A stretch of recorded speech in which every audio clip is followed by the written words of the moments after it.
nossas Bíblias em Lucas, Evangelho segundo escreveu Lucas. Nós vamos inicialmente ler os versos 5 a 7, mesmo sentados, mas com muita atenção, façamos a leitura da Santa Palavra do Senhor. Lucas capítulo 1, versículo 5 ao 7. Nos dias de Herodes, espero que todos encontrem, Lucas capítulo 1, versículo 5. Nos dias de Herodes, rei da Judéia, houve um sacerdote chamado Zacarias, do turno de Abias. Sua mulher era das filhas de Arão e se chamava Isabel. Ambos eram justos diante de Deus, vivendo irrepreensivelmente em todos os preceitos e mandamentos do Senhor. E não tinham filhos, porque Isabel era estéril, sendo eles avançados em dias. Amém e amém. Que o Espírito Santo possa aplicar nos nossos corações essa porção da palavra e, como foi pedido em oração, que sejamos edificados, alimentados pela palavra de Deus, em nome de Jesus. Irmãos, eu gostaria de falar sobre uma família espiritualmente saudável. É o tema que nós vamos, com a graça de Deus, abordar. E eu gostaria de utilizar este casal como um modelo de um casal que nos apresenta uma família espiritualmente saudável. Então nós vamos observar, à luz desse texto que eu li, e do capítulo 1, que descreve a história de Zacarias e Isabel, este casal, e nós vamos observar 3 aspectos desta família. O primeiro são as características desse casal, que faz com que realmente eles sejam um casal e uma família saudável. Então é o primeiro aspecto que nós vamos observar. Quais as características de um casal espiritualmente saudável? O que se espera encontrar na vida de uma família saudável? Segundo lugar, nós vamos observar também que, mesmo sendo uma família espiritualmente saudável, ela vai enfrentar sérios desafios. Uma família saudável espiritualmente, ela não está isenta de lutas, de problemas, de desafios, de dificuldades. A gente vai ver aqui no texto quais os desafios que podem enfrentar uma família espiritualmente saudável. E, com a graça de Deus, nós vamos falar também, em terceiro lugar, das bênçãos. Que bênçãos uma família saudável pode desfrutar com a graça de Deus. Então, vejamos o primeiro ponto, que seria as características de uma família espiritualmente saudável. E, amados irmãos, ao lermos sobre este casal, Zacarias e Isabel, claramente percebemos características maravilhosas e que precisam estar presentes também na nossa vida enquanto família, enquanto casais. E aonde observamos isso é exatamente no versículo de número 6, que o texto, depois que descreve as funções de Zacarias e a origem, de sua esposa Isabel, ele diz no verso 6, ambos eram justos diante de Deus, vivendo irrepreensivelmente em todos os preceitos e mandamentos do Senhor. Veja como este casal é descrito pelo Espírito Santo de Deus. Observe que ambos, não apenas o marido, não apenas a esposa, mas os dois estavam vivendo esta bênção de um casal saudável, de uma família saudável. E o texto aqui no versículo 6 nos mostra pelo menos 4 características de um casal espiritualmente saudável. A primeira característica é que eles eram justos. Eles viviam, a palavra justiça aqui, irmãos, aponta para a ideia de retidão, a ideia de santidade. Portanto, era um casal que trilhava o caminho da santidade, da retidão, da obediência. Claro, irmãos, aqui podemos claramente observar, à luz de todo o Novo Testamento, que eles estão trilhando um caminho de retidão, de santidade, de honestidade, como fruto de uma vida transformada pelo poder do Espírito Santo de Deus. Não é possível a um ser humano, a um casal, viver trilhar um caminho de honestidade, de retidão, de santidade, sem que a graça de Deus se manifeste na vida deles. E percebemos claramente que a graça de Deus se manifestou na vida deste casal, de maneira que eles evidenciam esta graça vivendo uma vida de retidão, uma vida de santidade, uma vida de justiça para a glória de Deus. Então essa é a primeira característica que observamos nesse casal: retidão, santidade. Mas em segundo lugar, ainda no versículo 6, o texto diz que eles estão vivendo isso diante de Deus. É uma vida para a glória de Deus. Há uma expressão que diz corandel, ou seja, é o coração diante de Deus. É viver consciente de que tudo que fazemos, tudo que falamos, as nossas escolhas, palavras e até mesmo pensamentos estão sendo vivenciados diante do Senhor que tudo vê, do Senhor que tudo sabe. Mas não basta apenas sabermos que Ele sabe e que Ele vê, é preciso também desenvolvermos a consciência diária da sua presença conosco, de que a nossa vida está diante do Senhor, que a nossa casa está diante do Senhor, que o nosso casamento está diante do Senhor, que a nossa família está diante do Senhor. Família saudável, casal saudável, é o casal que vive a cada dia consciente da presença. Amém, igreja? Amém. Temos realmente vivido assim, meus amados irmãos, conscientes da presença, né? Como já foi dito aqui, naquilo que falamos para a esposa, né? A esposa para o esposo para a esposa, os pais para os filhos. É viver consciente da presença do Senhor. Não apenas de maneira teórica, sabermos que Deus é onisciente, onipresente, mas experimentarmos essa realidade da comunhão com o Senhor. Então essa é a segunda característica. Eles eram um casal que vivia em retidão, em comunhão e, em terceiro lugar, eles tinham um bom testemunho. Porque o texto, ainda no versículo 6, diz que eles vivem irrepreensivelmente. Essa mesma palavra se encontra lá em 1 Timóteo capítulo 2, quando se exige dos bispos que eles sejam irrepreensíveis. Dizer que este casal, irmãos, é um casal irrepreensível, não significa dizer que eles não têm, que eles são perfeitos, que não há problemas e que não há defeitos e que não há dificuldades. Não é isso. O texto não está falando de perfeccionismo, o texto está falando de bom testemunho, de uma vida exemplar, de um viver que se harmoniza tanto internamente como externamente. Viver irrepreensível é viver de fato uma vida de sinceridade diante de Deus e pela graça de Deus diante dos homens. Então é isso, esse casal nos ensina essa importante característica de uma família saudável, de um casal saudável.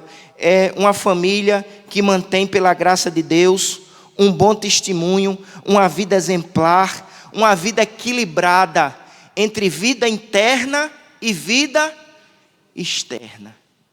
Eles não vivem aquela dicotomia que acontece muito com muitos casais, de uma realidade dentro de casa e outra realidade fora de casa. Não há dicotomia, não há essa vida dupla, mas o texto diz que eles viviam ambos de maneira irrepreensível. Retidão, comunhão e bom testemunho. Meus amados irmãos, que possamos pedir que o Senhor nos conceda que mais e mais possamos manifestar estas características na nossa vida pessoal, conjugal e familiar, para a glória de Deus, em nome de Jesus.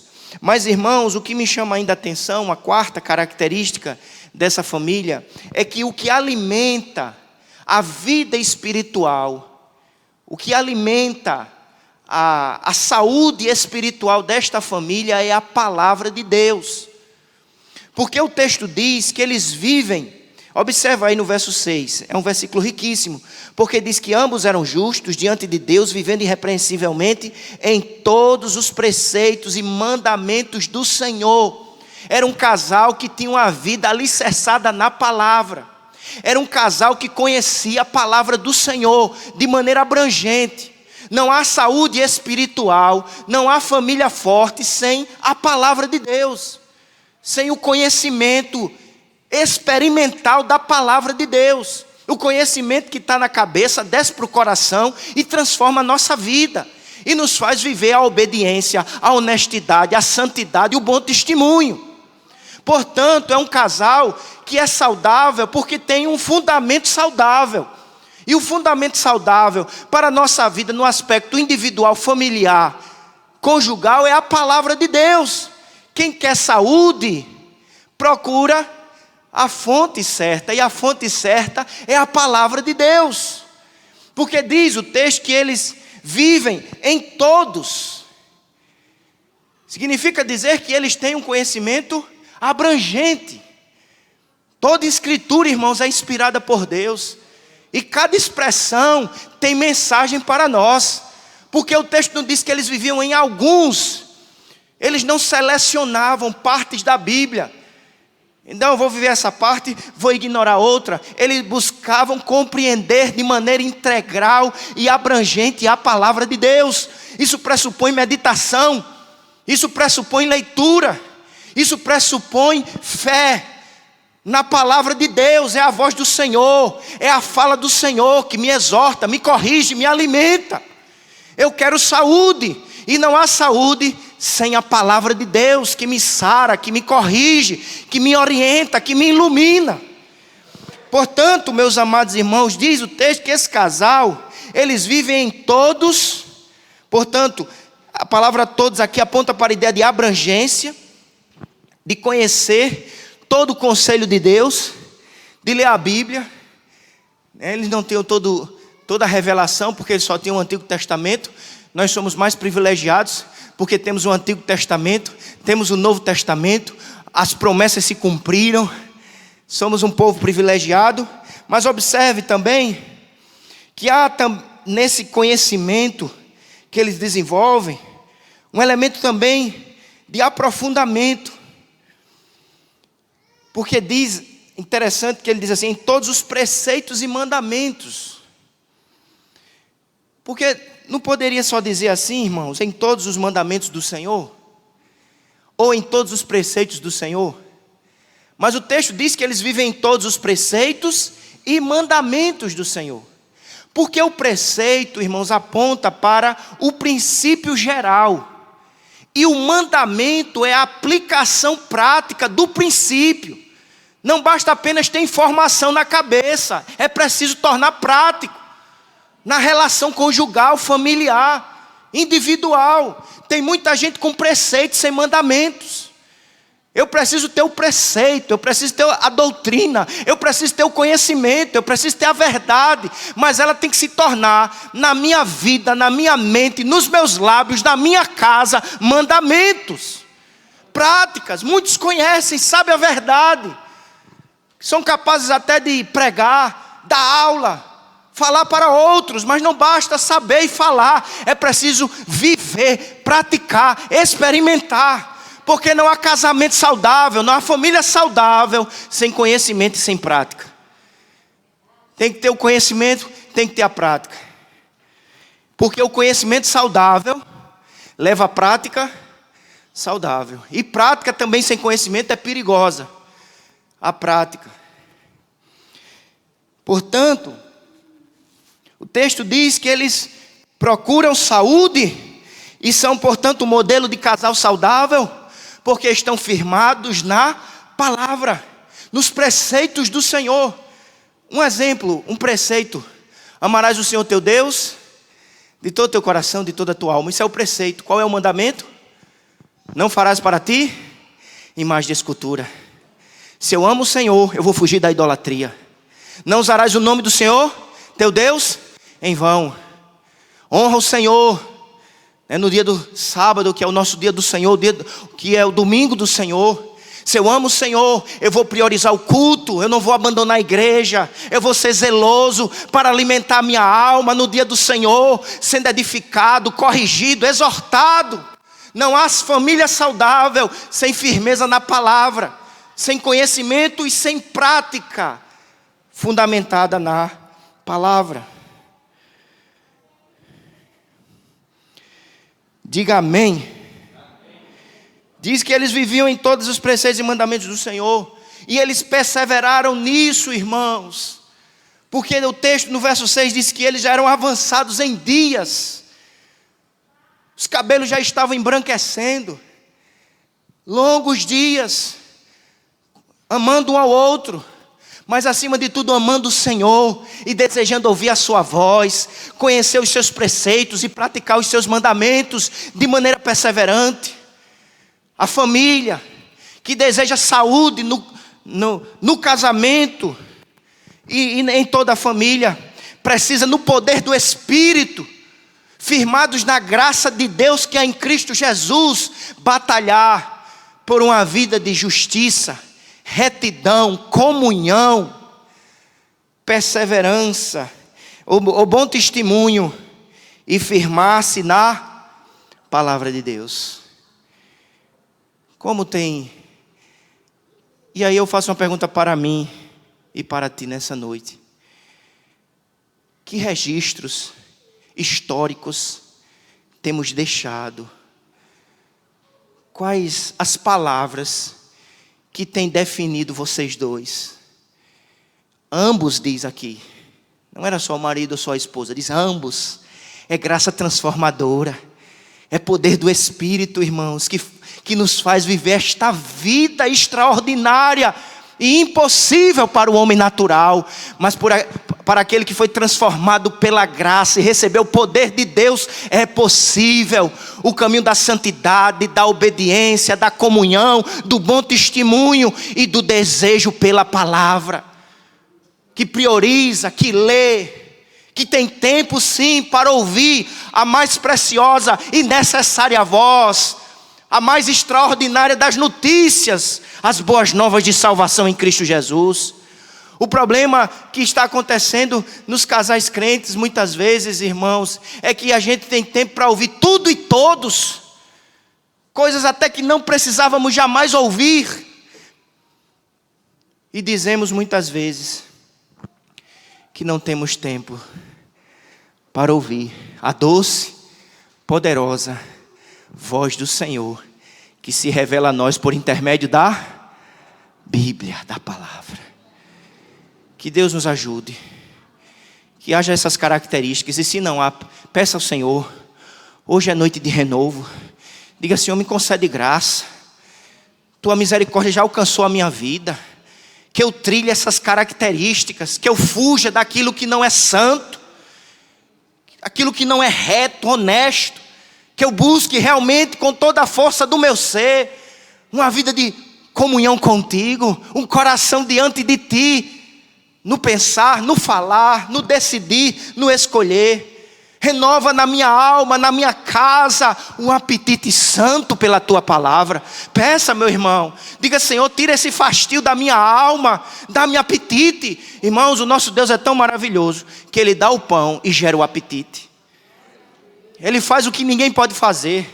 Ele não só dá o pão, porque não basta ter o pão se você não tem apetite, se a sua mente, se a sua alma, se a sua casa está doente. Peça os dois que Ele é capaz de dar. Ele dá o alimento, Ele dá o pão e sara a nossa alma e gera apetite santo no nosso coração para orarmos, buscarmos, crermos e desejarmos o Senhor. Louvado seja o nome do nosso Deus. Mas em segundo lugar, nós observamos também que um casal saudável enfrenta dificuldades, enfrenta desafios, irmãos. A fé, essa vida extraordinária, sobrenatural, não é vivida num mar de rosas, numa Disneylândia espiritual, não. É vivida num mundo de lutas, de desafios, de problemas, tentações e dificuldades. Mas no poder do Espírito, é possível sim vivermos o projeto de Deus.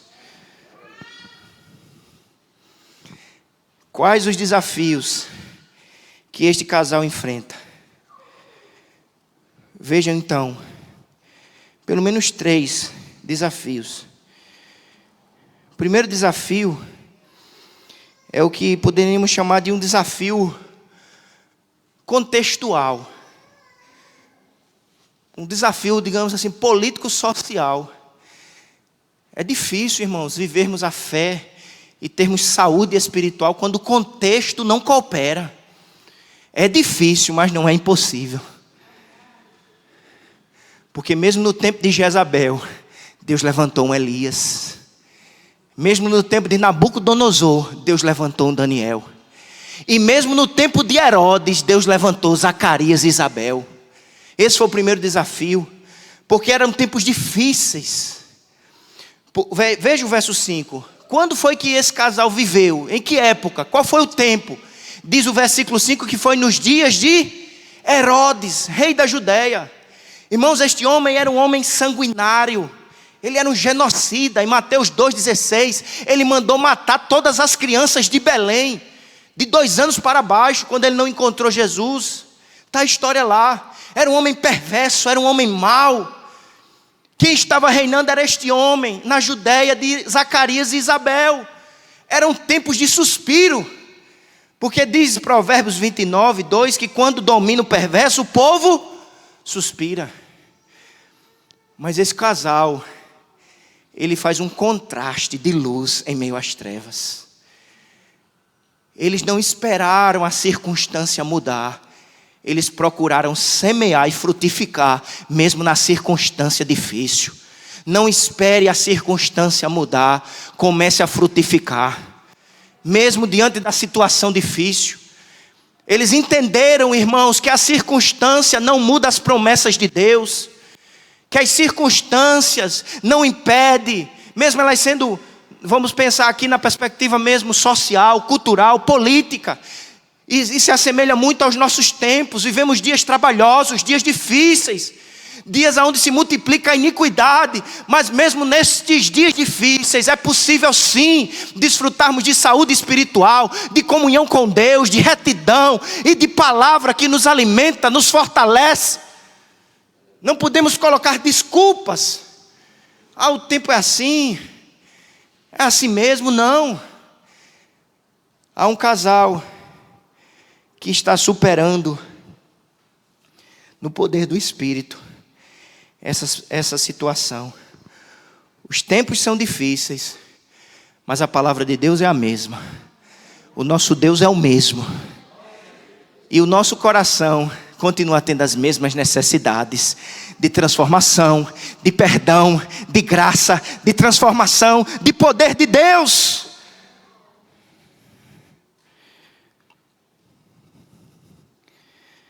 Por isso que podemos dizer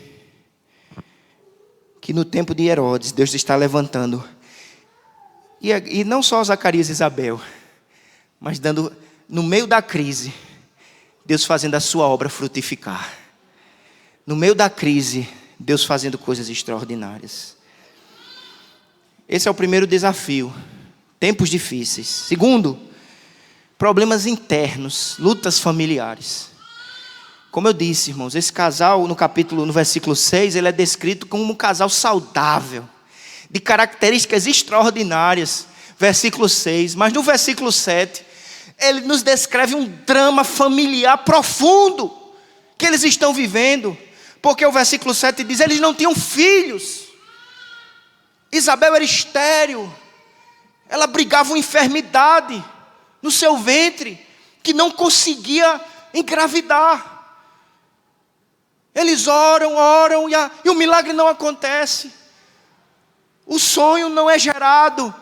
Essa bênção não está acontecendo. E diz que eles já estão avançados em dias. Um comentarista bíblico chamado William Hendricks, ele diz sobre essa época em relação à esterilidade. Ele diz assim, a esterilidade era a pior coisa que poderia acontecer a uma mulher casada.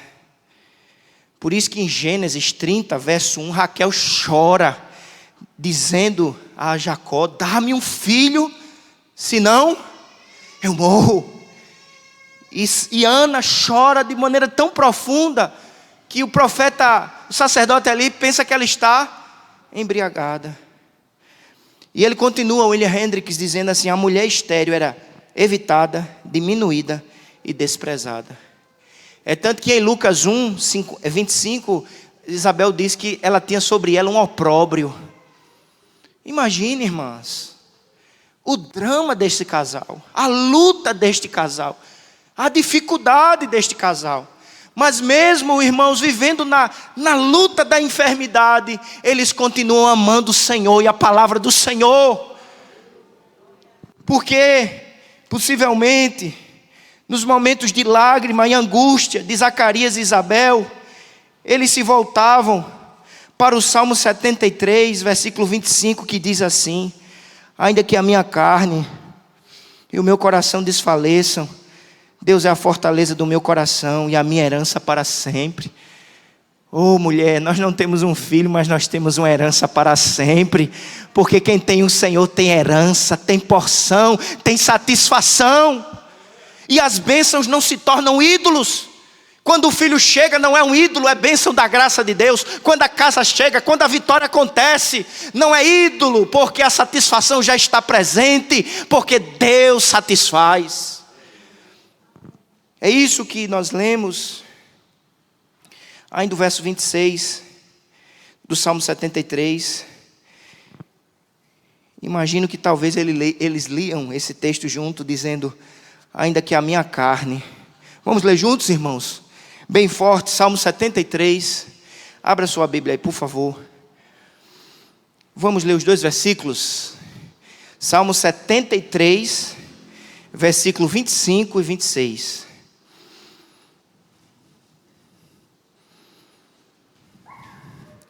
Quem mais tenho eu no céu? Não há outro em quem eu me compraza na terra. Ainda que a minha carne e o meu coração desfaleçam, Deus é a fortaleza do meu coração e a minha herança para sempre. Eles podiam ter desistido, mas diz que ambos viviam firmados na palavra de Deus e no Deus da palavra, mesmo enfrentando problemas sérios, porque eles entendiam que o Senhor é maior, Ele é digno. Se Ele curar, Ele é Deus. Se Ele mudar a situação, Ele é Deus. Mas também se Ele não fizer, como a gente canta, Ele continua sendo o mesmo ontem, hoje, será para sempre. E Ele é a satisfação da nossa alma, a alegria da nossa vida, irmãos. Por isso, e é isso que nos livra dos ídolos sutis que querem dominar o nosso coração. Lembram do conselho que Noemi deu a Ruth? Noemi, que perdeu o esposo, perdeu os filhos, e um dos filhos era casado com Ruth. E Noemi chega para Ruth e diz: volte para sua casa, volte para sua terra. Lá você vai talvez casar, ter filhos. E qual é a resposta de Ruth? Para onde tu fores, irei. O teu Deus será o meu Deus. Eu não quero ter filhos, eu não quero ter casa, eu não quero ter família, se primeiramente eu não tiver o Senhor na minha vida. E foi interessante, irmãos, porque Ruth prioriza a Deus, e Deus deu a ela casamento, deu filhos, deu uma herança. Mas muitos hoje tratam Deus como algo descartável, querem mais a bênção do que o Deus da bênção. Buscam a Deus em campanhas de 7 semanas. Depois que recebem as bênçãos, muitas vezes desprezam Deus, já não priorizam. Deus, irmãos, não é Deus de 7 semanas, Ele é Deus da vida toda. Ele é o Senhor da vida. Eu posso até intensificar minhas orações durante 7 semanas, mas eu não posso usá-lo como um mero garçom ou um Deus descartável. Ele é o Senhor de tudo, Ele é o Senhor da vida. Ele é digno de honra, de glória e de louvor por quem Ele é. Ele é Deus, Criador, sustentador e o Senhor de tudo. E através de Jesus Cristo, Ele nos ama, nos salva, nos liberta, nos perdoa e nos dá vida e vida em abundância. O Cordeiro é digno.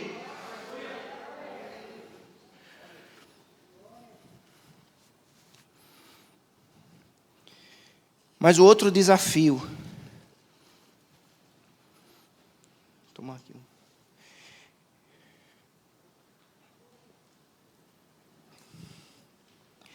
é o desafio ministerial. O primeiro, contextual. Política e social estava difícil. Segundo, familiar, doença, enfermidade, dificuldade. Terceiro, ministerial.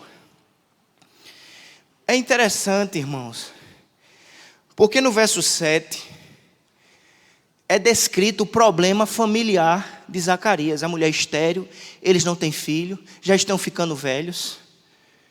Mas em seguida, a partir do verso 8, o texto descreve Zacarias exercendo o seu ofício de sacerdote e entrando no templo para adorar. Veja que desafio, irmãos. E a gente pode fazer uma aplicação, guardando as devidas proporções. Zacarias, ele não abriu mão do ministério. Zacarias não abriu mão da adoração, não abriu mão do culto. Não é porque não tinha dificuldade dentro da casa dele, não é porque a mulher dele não estava doente. Havia enfermidade, havia luta, havia angústias, mas mesmo assim, ele entra no santuário para queimar incenso, para adorar, para cultuar. Ele não abandonou a adoração, ele não abandonou o culto, apesar da luta, apesar da enfermidade, apesar da dificuldade. É verdade. Não é fácil, é graça de Deus, presbítero. É a ação do Espírito que nos capacita a viver o sobrenatural. Por nós mesmos não conseguimos, mas a força que necessitamos está sobre a nossa vida.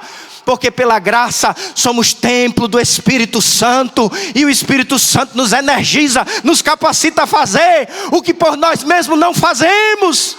Adorar, louvar, em meio à angústia, às lutas, às dificuldades, às enfermidades e às crises. Honrar o Cordeiro. Ele não abandonou o costume sacerdotal. A gente vê muito hoje. Deus não fez, estou amargurado, decepcionado. Não desista, não abandone.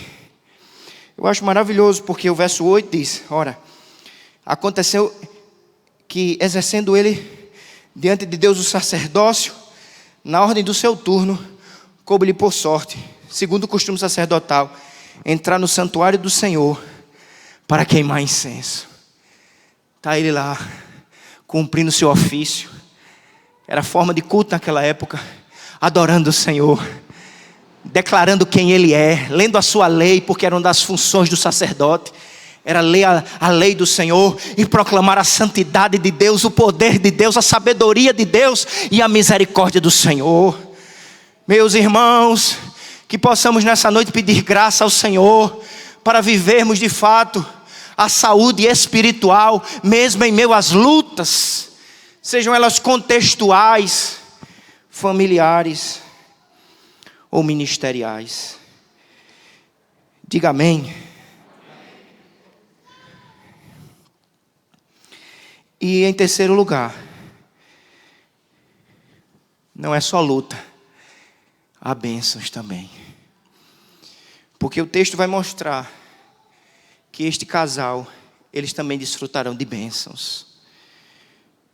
Porque, irmãos, o nosso Deus, Ele é capaz de fazer o extraordinário em meio ao ordinário.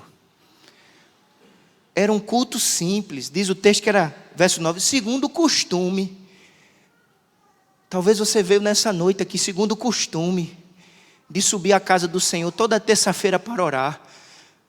Culto simples, ordinário, mas em meio ao ordinário, a simplicidade, Deus está fazendo coisas extraordinárias, porque Ele está nos edificando, nos exortando, nos consolando.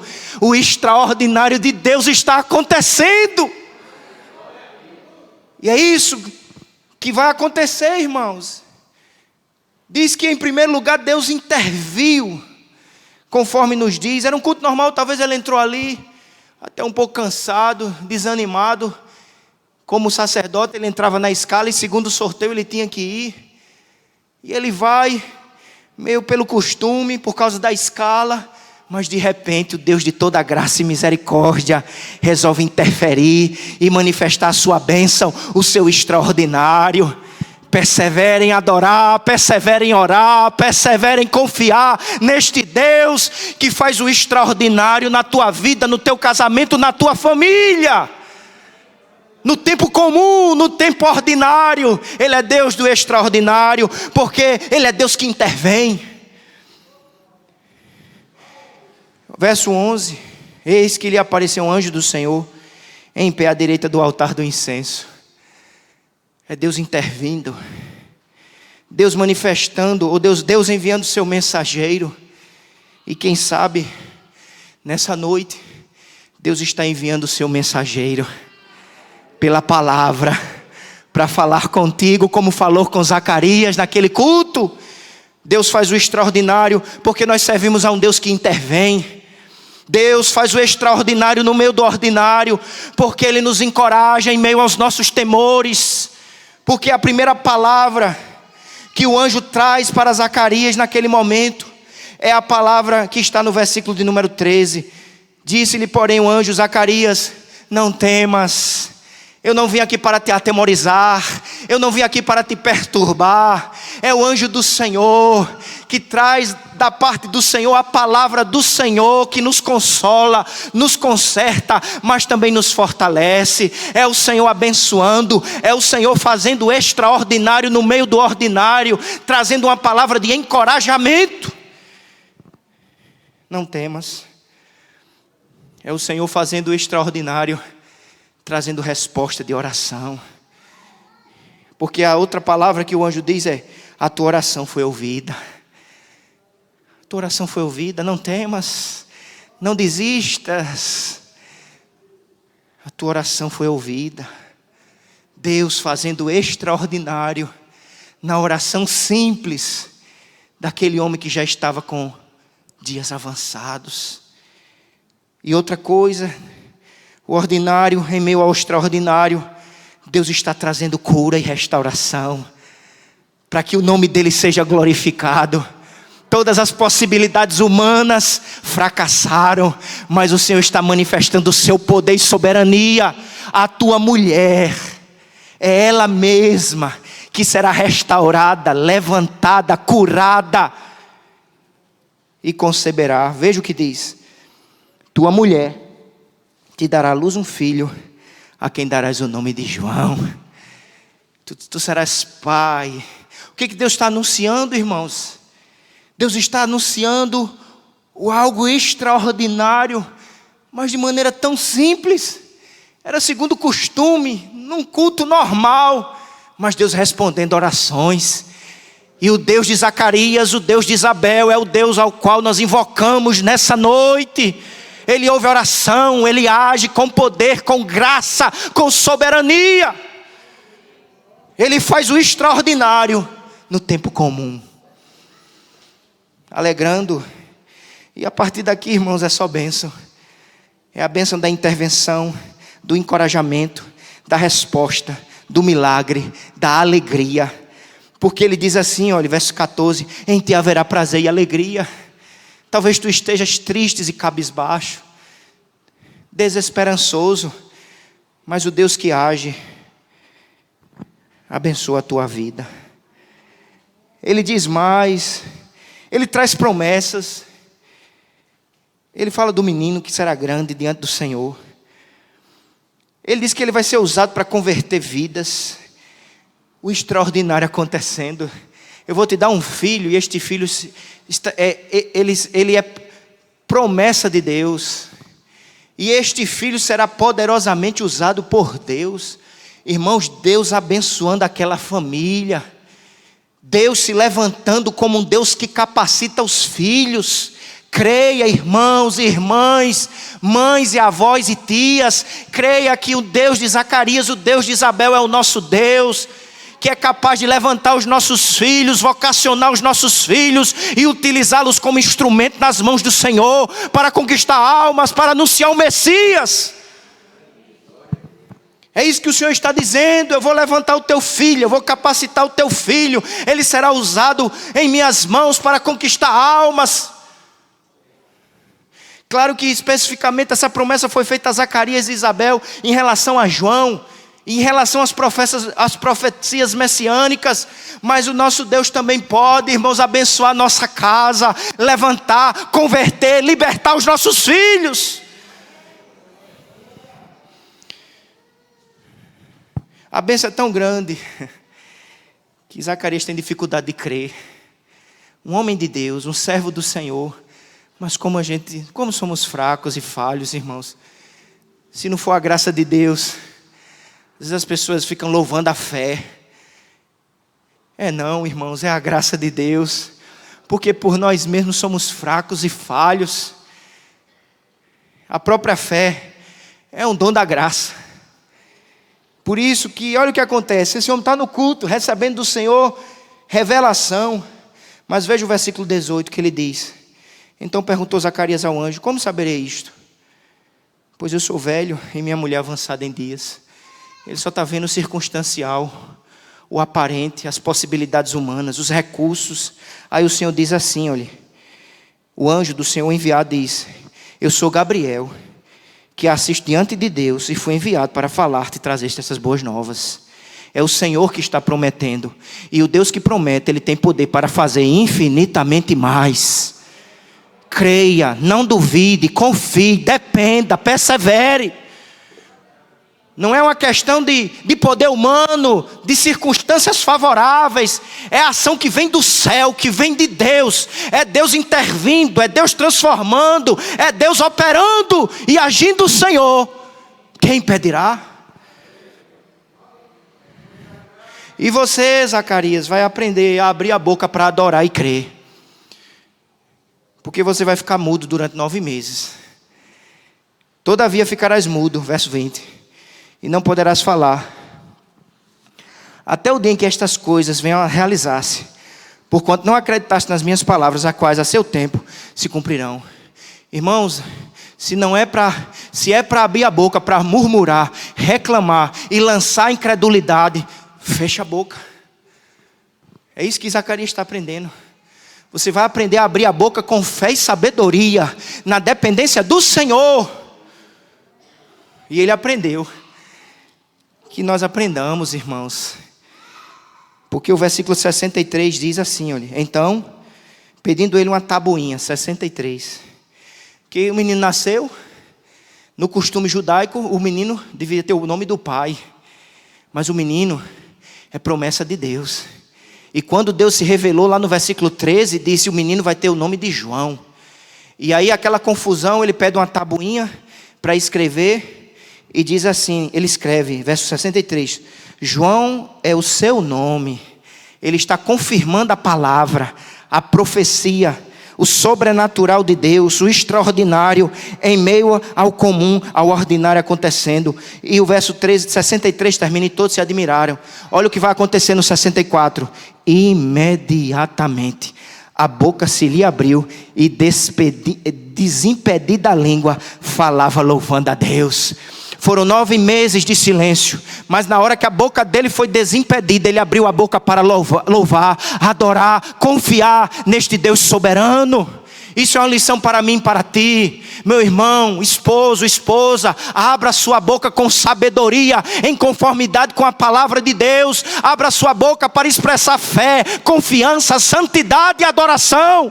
Não saia da vossa boca nenhuma palavra torpe, vazia, que não edifica, que não constrói.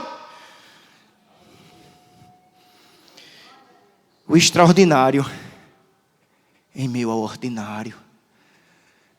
Tudo parecia tão comum, mas na verdade havia tanto poder de Deus. E finalmente, a última bênção que eu queria colocar aqui para a igreja com a graça de Deus é a bênção do avivamento. Família saudável, irmãos, é família que vive na dependência do Espírito. Não há saúde espiritual na força do nosso braço, do nosso intelecto. Só há saúde no poder do Espírito. Família saudável, casal saudável, é casal que está pedindo avivamento. Essa família é uma família avivada. eles já são convertidos, eles já têm o Espírito, porque não se vive em retidão, não se vive com fome da palavra sem ação do Espírito. Mas o Espírito que regenera é o Espírito que renova, que vivifica. E a promessa já tinha sido dada: o menino será cheio do Espírito desde o ventre. Irmãos, isso é um mistério. Como é que a criança nem nasceu, mas já desfruta da ação poderosa do Espírito? O filho é cheio do Espírito. Precisamos clamar de forma mais intensa pelos nossos filhos e dizer: Senhor, renova com teu Espírito. Se não é convertido, regenera, liberta. Mas se é regenerado, aviva, renova. Mas não é só o menino. Porque o versículo 41 do capítulo 1 diz algo extraordinário. Ouvindo esta saudação de Maria, a criança lhe estremeceu no ventre. Então Isabel, a mãe, ficou o que, igreja? Possuída do Espírito, cheia do Espírito. O filho é cheio do Espírito, a mãe cheia do Espírito, e o pai também. Observe o 67. Zacarias, seu pai, o que, igreja? Cheio do Espírito, profetizou. É o menino cheio, é a mãe cheia, é o pai cheio, é família cheia do Espírito. Precisamos pedir urgentemente, igreja: enche-nos do Espírito, aviva-nos com teu Espírito. Que não oremos apenas pelo que é transitório, mundano, material, financeiro. Eu não estou dizendo que nós não podemos orar por essas coisas, irmãos, mas a gente quase que só ora mais por isso. Pelo financeiro, pelo material, pelo físico. Precisamos orar, mas acima de tudo precisamos orar por renovo, por avivamento, por visitação extraordinária de Deus, que manifesta a sua presença, o seu amor e a capacitação que vem do alto sobre o menino, a menina, o pai e a mãe, a família, em nome de Jesus. Fiquemos de pé. Que Deus nos ajude. Que as características se manifestem na nossa vida, mesmo em meio aos dilemas, mesmo em meio às lutas. E que Deus faça o extraordinário, para a glória do seu nome.